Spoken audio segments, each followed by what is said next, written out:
Hey friendo, Steve here. Welcome back to the channel. It's time again for another Ask Me Anything and Ask WrestleJuice video. You guys have a ton of great questions, so this video will probably be split up into two from this batch of questions on the community tab. We'll do this video today. We'll do another one next Friday, and then I'll put up another question thread after that. Before we get started, do me a huge favor, hit that thumbs up button, hit that subscribe button, because that helps grow WrestleJuice and it puts these kinds of videos in front of the eyes of a bunch of people who might not know what we're doing over here at WrestleJuice. First question's up from the Pepsi Dude 1. I love this question. He says, should AEW have a brand split? They've got 120 plus people on the roster. Probably not. No, I am not nowhere near in favor of a brand split for AEW. That said, they have got a lot of people on their roster, which isn't a bad problem to have because the people there seem to really enjoy being there because of the way AEW structures their roster, adding factions and a lot of trios, groups, which I guess could be considered a faction too. Everybody does seem to be used. It's not like WWE where people seem for the most part to be on their own little islands. And if they have nothing for them on TV that week, they're just sitting around and catering. In AEW, people faction up a lot more. Now, unfortunately, it has led to their women's division not being used as much maybe as they should. They haven't focused on that. And it does seem like they are getting a little bit better at that. But in terms of them just having a ton of super talented dudes, yeah, they've got a lot of them. But everybody there except for Brian Cage, seems to be pretty happy with the way they're being used. I don't see guys like CM Punk or Daniel Bryan sort of demanding that they get the title or be in the main event always. They just seem like they're happy to be there. Adam Cole, although they probably should consider putting that title on Adam Cole because he is the most popular person in the company. But no, I'm not even a fan of the WWE brand split. I know that's maybe an opinion a lot of people don't share, but I feel like the way WWE uses their roster is just not the most efficient.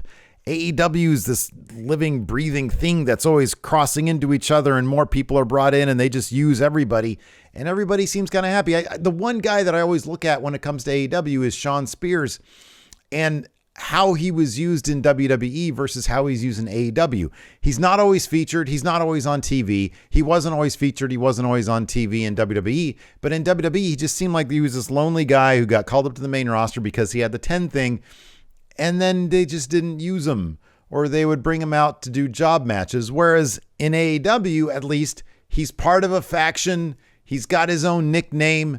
Every once in a while, he'll have a featured match.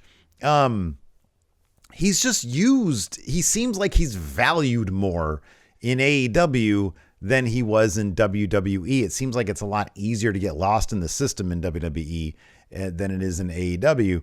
And so, no, I am not in favor of a brand split. Maybe they can introduce a trios title and maybe something akin to an X Division title.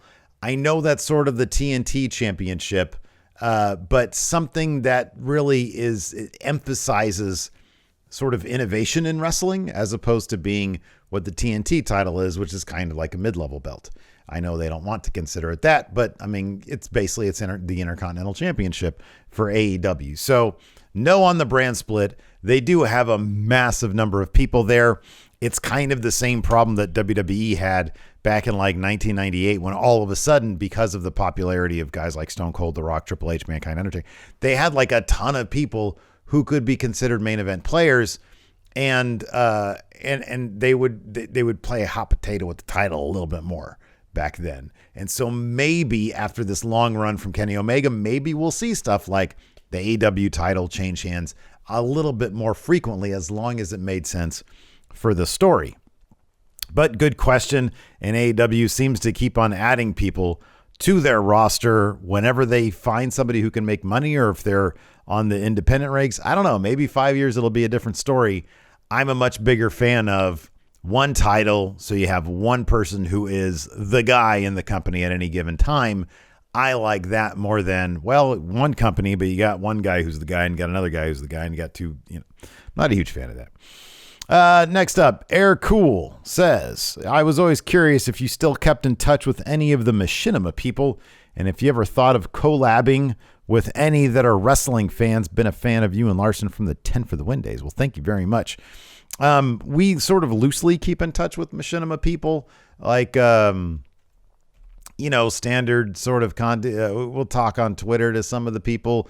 We'll do things like raid Bruce Green's stream or Lawrence's stream. Ricky and Elliot, we'll do stuff with them every once in a blue moon, but everybody's just sort of on their own island and doing their own thing. And we stay friendly with everybody. I don't even know if any of the old Machinima people are into wrestling. Like at one point there was an idea to put Ricky and Elliot with us to do like a watch along of like some wrestling stuff and get them exposed to it. And it seemed like a good time, but everybody's just sort of got their head down doing their own thing. So no opportunities have really popped up as of yet. Although over at Going in Raw, we're supposed to be doing a video, I think next week with Dan, the old founders of Going in Raw, to reminisce or whatever. So that should be fun. Mondo Vulgare with shows like Dark Side of the Ring, Glow, and now Heels, proving there's a lot of interest in the backstage element of wrestling. Do you think it's inevitable that we'll see promotions running more meta storylines in the near future to capitalize on that? Maybe. I think that I watched the first episode of Roads to the Top, and I thought that everything that focused on the behind the scenes stuff at AEW was fascinating. I thought that everything that focused exclusively on Cody and Brandy was not fascinating at all. So, that I do think that there's probably going to be, it wouldn't shock me if AEW at some point maybe realized that and started their own. Remember that old the WWE Network show Breaking Ground, which is still one of my favorite things WWE's ever done. Start one of those. Like, let's get 30 minutes every week of, like, for 12 episodes a season of like various cycles of AEW backstage. That would be really interesting stuff. I'd love to see something like that. Let's see here. Jackson Creek says, I'm from Melbourne, Australia, where everybody loves Crocodile Dundee. That being said, I don't see how, apart from maybe down under house shows, that Shanethorne's ripoff gimmick over from main event could get over. What's one thing you could add that could stop him from failing in this gimmick? So I would think that most of you would know who Crocodile Dundee is. It was a two or three movie series back in the 80s starring Paul Hogan, an Australian dude who was like bringing Australian dude to the big city of New York, I think. And he had a big knife with him. And so now Shanethorne is doing like that gimmick. So it's interesting. Jackson here is from Melbourne and they all love Crocodile Dundee. We heard over on Going in Raw from another friendo who's from a different part of Australia. I forget where. And he said that it was all very cringy. This whole, like, they don't like Crocodile Dundee. Like, different parts of Australia seem to like or not like Crocodile Dundee to various degrees. Shanethorne's gimmick on the surface seems terrible. Maybe they can do something with it. They love these kind of gimmicks, and maybe he can phase into more. I don't know. It's just another stupid gimmick from WWE. He's a fantastic wrestler. He really is. So maybe we can just dazzle in the ring. Otherwise, it's hard not to see how this is just another addition to the 24/7 scene. Darius Johnson, if Raw and SmackDown could become consistently good from a creative standpoint, but NXT is a creative dumpster, would you make that trade? Well, yeah. I mean, Raw has been pretty good the last couple of weeks. SmackDown's been pretty decent for a while now. And NXT is now a dumpster fire. It's terrible. Y'all want to see me do a video on how bad 2.0 is? Let me know in the comments below. Would I make that trade? Sure, I'd make that trade. NXT ain't going to get any better anytime soon. It's just not. I think there's a question later on about like what the bottom of that could be. So maybe I'll get to that when I get to it. FSI said WWE seems to have too many gimmick pay-per-views and AEW doesn't have any. What gimmick pay-per-view would you steal from WWE to give to AEW? Or what brand new idea for a gimmick pay-per-view would you think is great for AEW? So I think the two WWE gimmick pay-per-views that are really excellent and really work is obviously the Royal Rumble and Money in the Bank. Money in the Bank has really become that sort of fifth big four because there's so much intrigue about it because so much can happen on that pay-per-view. You got two Money in the Bank matches, men and women's, and then they can go and cash in, and it's like during the show. It's pretty cool stuff. So if there was a pay-per-view that, like, for example, the Royal Rumble, where that show directly led to whatever AEW ends up considering. I mean, according to Cody Rhodes, Double or Nothing is their biggest event of the year. Like, we talked about this a little bit on Going in Raw, and I feel like the odds of Double or Nothing moving to like Allegiant Stadium, like a big giant WrestleMania type venue, is probably more likely than AEW changing All Out from the Sears Center or whatever it's called now, because I feel like there's a sentimental value to keeping it in that venue for All Out. So their big spectacle show, their WrestleMania, if you will, would continue to be Double or Nothing. They would probably just increase the venue size for that. So if that becomes a WrestleMania, maybe if they did a special pay-per-view in between Revolution in February and Double or Nothing in May, maybe something in March, that was akin to their Royal Rumble, where it has direct consequences for the main event match of Double or Nothing, that could be kind of cool. And of course, it would be based off of some sort of gimmick match, like a Royal Rumble or like Rey to Reyes, something like that, or the G1, how, you know, the winner of that gets a shot at Wrestle Kingdom. So maybe they could do something like that, some big event pay-per-view. I think that's not a terrible idea. I think that's a pretty cool idea. Or they could rip off the Money in the Bank thing, or maybe they can crown some sort of new champion that's a combination of, you know, the Option C X Division Championship, Money in the Bank. What do they call it in Lucha Underground? I forget what they called it. Anyways, Sakuragi 10 asks, if Brock Lesnar never left WWE in 2004, do you think John Cena would be as big as he is today? Also, do you think Lesnar would have broken the streak anyway if he had never left, but just earlier, maybe at Mania 25? This is a really good question, and it's so difficult to tell because 2004 and his return in 2012, 14, what was it? I forget when.